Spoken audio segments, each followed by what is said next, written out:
بسم اللہ الرحمن الرحیم۔ السلام علیکم ورحمۃ اللہ وبرکاتہ۔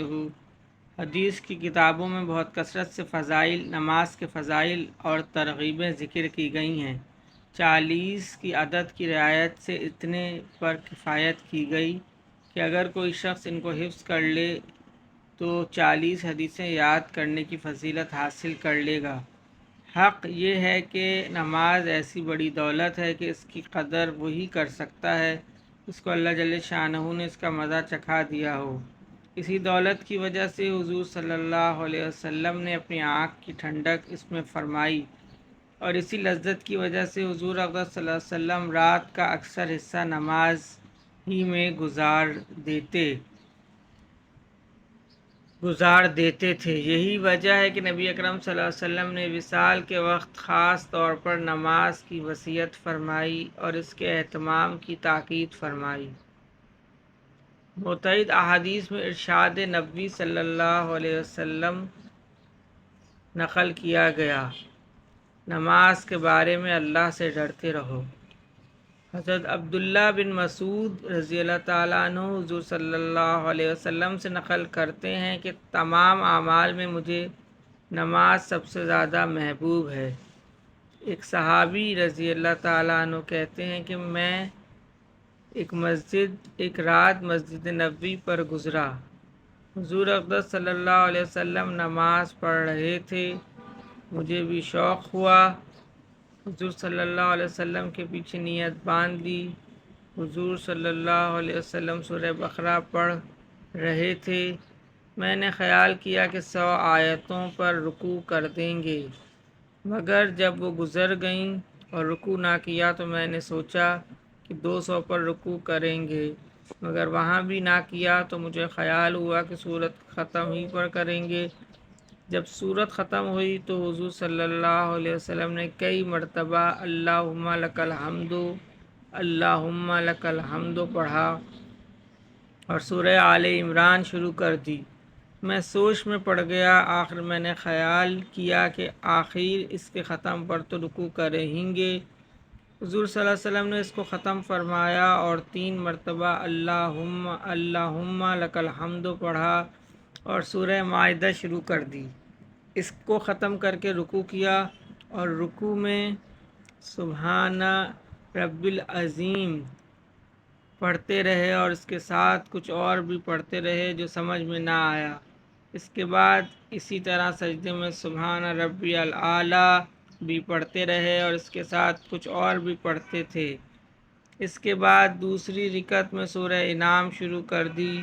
میں حضور صلی اللہ علیہ وسلم کے ساتھ نماز پڑھنے کی ہمت نہ کر سکا اور مجبور ہو کر چلا آیا۔ پہلی رات میں تقریباً 5 سپارے ہوئے اور پھر حضور اقدس صلی اللہ علیہ وسلم کا پڑھنا جو نہایت اطمینان سے تجوید اور ترتیل کے ساتھ ایک ایک آیت جدا جدا کر کے پڑھتے تھے۔ ایسی صورت میں کتنی لمبی رکعت ہوئی ہوگی۔ انہی وجہ سے آپ صلی اللہ علیہ وسلم کے پاؤں پر نماز پڑھتے پڑھتے ورم آ جاتا تھا، مگر جس چیز کی لذت دل میں اتر جاتی ہے اس میں مشقت اور تکلیف دشوار نہیں رہتی۔ ابو اسحاق سبوعی رحمہ اللہ علیہ مشہور محدث ہیں، 100 برس کی عمر میں انتقال فرمایا۔ اس پر افسوس کیا کرتے تھے کہ بڑھاپا اور ضعف کی وجہ سے نماز کا لطف جاتا رہا۔ 2 رکعتوں میں صرف 2 سورتیں سورہ بقرہ اور سورہ آل عمران پڑھی جاتی ہیں، زیادہ نہیں پڑھا جاتا۔ یہ 2 سورتیں بھی پونے 4 پاروں کی ہیں۔ محمد رحمہ اللہ بن سماک فرماتے ہیں کہ کوفہ میں میرا ایک پڑوسی تھا، اس کا ایک لڑکا تھا جو دن کو ہمیشہ روزہ رکھتا اور رات بھر نماز میں اور شوقیہ اشعار میں رہتا تھا۔ وہ سوکھ کر ایسا ہو گیا تھا کہ صرف ہڈی اور چمڑا رہ گیا۔ اس کے والد نے مجھ سے کہا کہ تم اس کو ذرا سمجھاؤ۔ میں ایک مرتبہ اپنے دروازے پر بیٹھا ہوا تھا، وہ سامنے سے گزرا، میں نے اسے بلایا، وہ آیا، سلام کر کے بیٹھ گیا۔ میں نے کہنا شروع ہی کیا تھا کہ وہ کہنے لگا، چچا شاید آپ محنت میں کمی کا مشورہ دیں گے۔ چچا جان، میں نے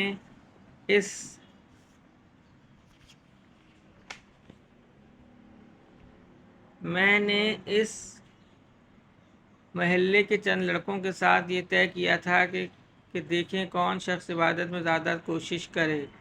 انہوں نے کوشش کی اور محنت کی اور اللہ تعالیٰ کی طرف بلا لیے گئے۔ جب وہ بلا لیے گئے تو بڑی خوشی اور سرور کے ساتھ گئے۔ ان میں میرے سوا کوئی باقی نہیں رہا۔ میرا عمل دن میں 2 بار ان پر ظاہر ہوتا ہوگا۔ وہ کیا کہیں گے کہ جب اس میں کوتاہی پائیں گے؟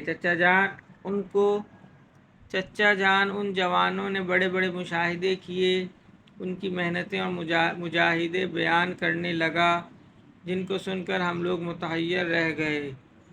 اس کے بعد وہ لڑکا اٹھ کر چلا گیا۔ تیسرے دن ہم نے سنا کہ وہ بھی رخصت ہو گیا، رحمۃ اللہ علیہ ورحمۃ واسعہ۔ اب بھی اس گئے گزرے زمانے میں اللہ کے بندے ایسے دیکھے جاتے ہیں جو رات کا اکثر حصہ نماز میں گزار دیتے ہیں اور دن میں دین کے دوسرے کاموں، تبلیغ و تعلیم میں منہمک رہتے ہیں۔ حضرت مجدد الفسانی رحمہ اللہ علیہ کے نام نامی سے کون شخص ہندوستان میں واقف نہ ہوگا؟ ان کے خلیفہ مولانا عبد الواحد رحمہ اللہ لاہوری نے ایک دن ارشاد فرمایا کہ جنت میں نماز نہ ہوگی۔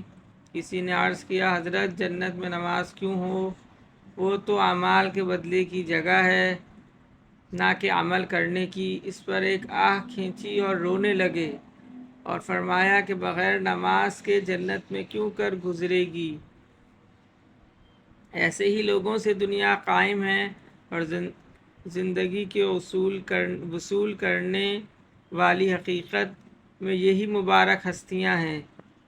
اللہ جل شانہ اپنے لطف اور اپنے مر مٹنے والوں کے طفیل اس روح سیاہ کو بھی نواز دے تو اس کے لطف عام سے کیا بعید ہے۔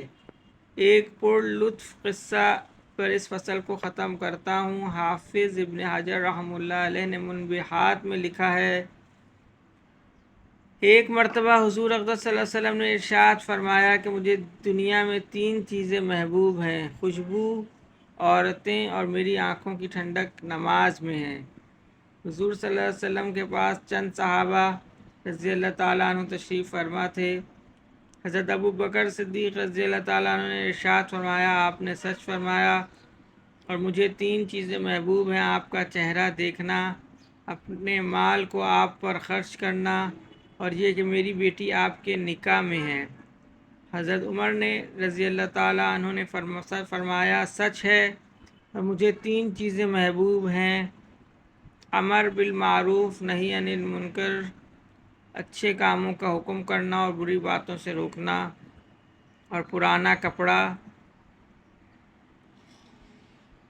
حضرت عثمان رضی اللہ تعالیٰ عنہ نے فرمایا، آپ نے سچ کہا اور مجھے 3 چیزیں محبوب ہیں، بھوکوں کو کھلانا، ننگوں کو کپڑا پہنانا اور قرآن پاک کی تلاوت کرنا۔ حضرت علی رضی اللہ تعالیٰ عنہ نے ارشاد فرمایا، آپ نے سچ فرمایا اور مجھے 3 چیزیں پسند ہیں، مہمان کی خدمت، گرمی کا روزہ اور دشمن پر تلوار۔ اتنے میں حضرت جبرائیل علیہ السلام تشریف لائے اور عرض کیا، مجھے حق تعالی شانہ نے بھیجا ہے اور فرمایا ہے کہ اگر میں جبرائیل دنیا والوں میں ہوتا تو بتاؤں مجھے کیا پسند ہوتا۔ حضور نے صلی اللہ علیہ وسلم نے ارشاد فرمایا، بتاؤ۔ عرض کیا، بھولے ہوئوں کو رستہ بتانا، غریب عبادت کرنے والوں سے محبت رکھنا اور عیال دار مفلسوں کی مدد کرنا۔